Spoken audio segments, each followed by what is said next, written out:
Stella. Aduh jangan, Stella aja. Stella aja. Mbak Stella izin ya kalau gitu ya. Tanpa mengurangi hormat kami intinya. Ini gimana ceritanya nih pendidikan dan juga ilmu yang diemban cukup banyak, full scholarship dan juga lulusannya juga.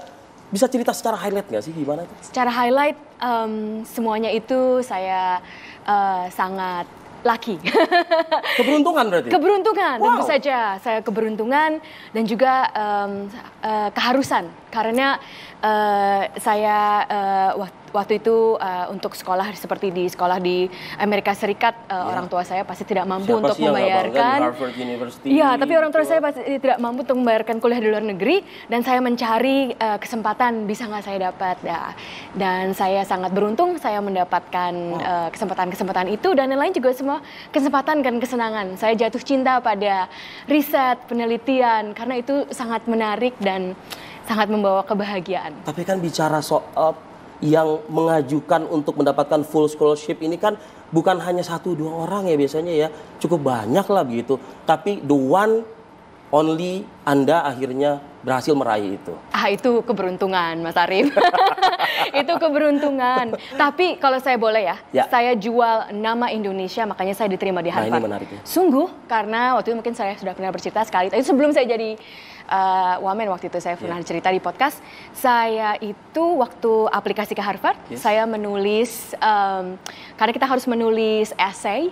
Essaynya itu adalah essay pribadi. Itu persyaratan awal ya? Itu persyaratan sekaligus gitu, Mas. Harus kasih angka, tapi juga persyaratan. Pasti apa yang ditulis maksudnya? Itu dia yang mau saya ceritakan. Sungguh saya jualan Indonesia. Judulnya itu bahasa Inggrisnya The Tie to the Motherland. Ikatan terhadap Ibu Pertiwi.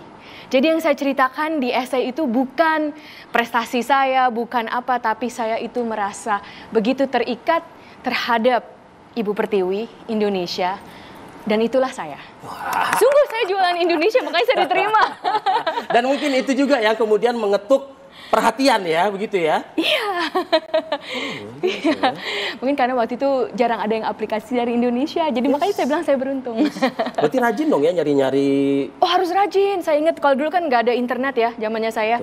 Nggak kebayang, nggak zaman internet. Itu saya masih ingat tuh ada buku. Nah bukunya itu cuma satu di SMA saya. Di bukunya itu ada daftar-daftar universitas-universitas. Kayak buku telepon, masih ingat nggak buku telepon? Iya. Banyak yang nggak ingat ya kalau buku yang warna telepon kuning ya. Itu kan? Warna kuning ya? Iya kan? Kayak buku telepon. Halaman kuning, bahasa Inggrisnya jangan disebut. Nah kayak gitu harus cari satu-satu. Gimana, terus ada yang kasih beasiswa nggak? Ya kayak gitu lah Mas. Ini kalau misalnya pemirsa